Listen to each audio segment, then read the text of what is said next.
திருவில்லிபுத்தூர் அருகே சிற்றுந்து பள்ளத்தில் கவிழ்ந்து விபத்துக்குள்ளானதில் மாணவர்கள் 4 பேர் பரிதாபமாக உயிரிழந்தனர். விருதுநகர் மாவட்டம் மம்சாபுரத்தில் இருந்து பள்ளி, கல்லூரி மாணவர்கள், பொதுமக்கள் என 30க்கும் மேற்பட்டோருடன் திருவில்லிபுத்தூர் நோக்கி சென்று கொண்டிருந்த சிற்றுந்து காந்திநகர் அருகே ஓட்டுநரின் கட்டுப்பாட்டை இழந்து பள்ளத்தில் கவிழ்ந்து விபத்துக்குள்ளானது.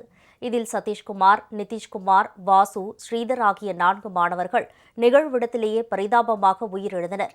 படுகாயமடைந்த 10க்கும் மேற்பட்டோர் திருவில்லிபுத்தூர் அரசு மருத்துவமனையில் சிகிச்சை பெற்று வருகின்றனர். இதனிடையே பள்ளி நேரத்தில் கூடுதல் பேருந்து இயக்க கோரியும், சாலையை அகலப்படுத்த கோரியும் அரசு பேருந்தை சிறைப்பிடித்து பொதுமக்கள் சாலை மறியலில் ஈடுபட்டனர். இதேபோல் கடலூர் மாவட்டம் புலியூர் அருகே பள்ளி பேருந்துக்கு வழிவிடுவதற்காக சாலையோரம் சென்ற அரசு பேருந்து கட்டுப்பாட்டை இழந்து வயலுக்குள் கவிழ்ந்து விபத்துக்குள்ளானது. இதில் பேருந்து ஓட்டுநர் உட்பட 7 பேர் பலத்த காயமடைந்தனர். காயமடைந்த அனைவரும் கடலூர் அரசு மருத்துவமனையில் சிகிச்சை பெற்று வருகின்றனர். இதனிடையே தேனி மாவட்டம் பெரியகுளம் அருகே அதிவேகமாக சென்ற இருசக்கர ஊர்தி மைல்கல்லில் மோதி விபத்துக்குள்ளானதில் 10ஆம் வகுப்பு படிக்கும் சையத் முகமது என்ற சிறுவன் நிகழ்விடத்திலேயே பரிதாபமாக உயிரிழந்தான்.